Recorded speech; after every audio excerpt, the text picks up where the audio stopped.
শেরে বাংলা একে ফজলুল হক।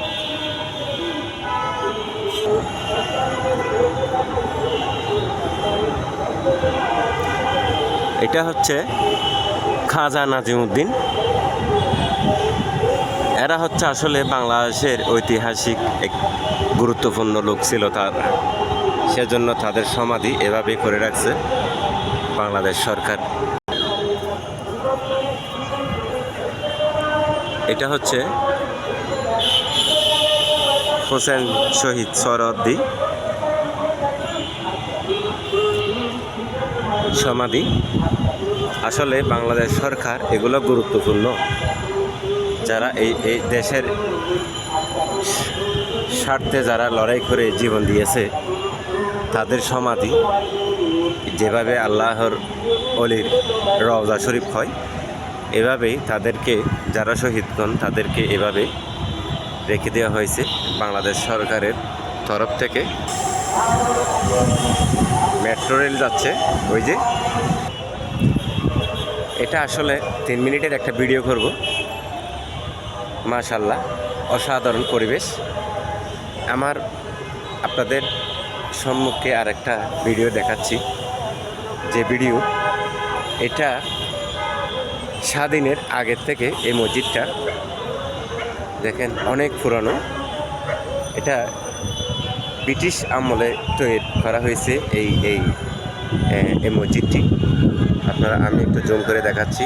অনেক লালবাগ খেল্লা মসজিদের মতো 3 গম্বুজ বিশিষ্ট এই মসজিদটি। মাশাআল্লাহ, তাদের পাশে এই পুরনো মসজিদের পাশে কত সুন্দর মনোরম পরিবেশে এই শহীদগণকে রেখে দেওয়া হয়েছে। দেখেন তাদের সমাধিগুলো এমন দেখার মতো, যেভাবে আল্লাহর অলিরা যেভাবে সমাধিতে এবং মাজারে শুয়ে থাকে তাদেরকেও এভাবে শুয়ে রাখা হয়েছে এমন সুন্দর সুন্দর কবরস্থ করে। এই যে যেগুলো বাক্সের মতো দেখতেছেন আপনারা, এটা আসলে বাক্সে নয়, এটা 3 জনের সমাধি। এখানে আসলে জুতা নিয়ে ওঠা নিষেধ, সেজন্য জুতা নিচে রেখে উঠলাম। মাশাআল্লাহ, আপনারা দেখতে থাকেন কি সুন্দর সমাধি। অনেক বড় একটি জায়গা নিয়ে খুব সুন্দর করে বেষ্টনী করা, বলা হয় দরবার। মাশাআল্লাহ, অনেক সুন্দর করে এই দরবারটি বানানো হয়েছে।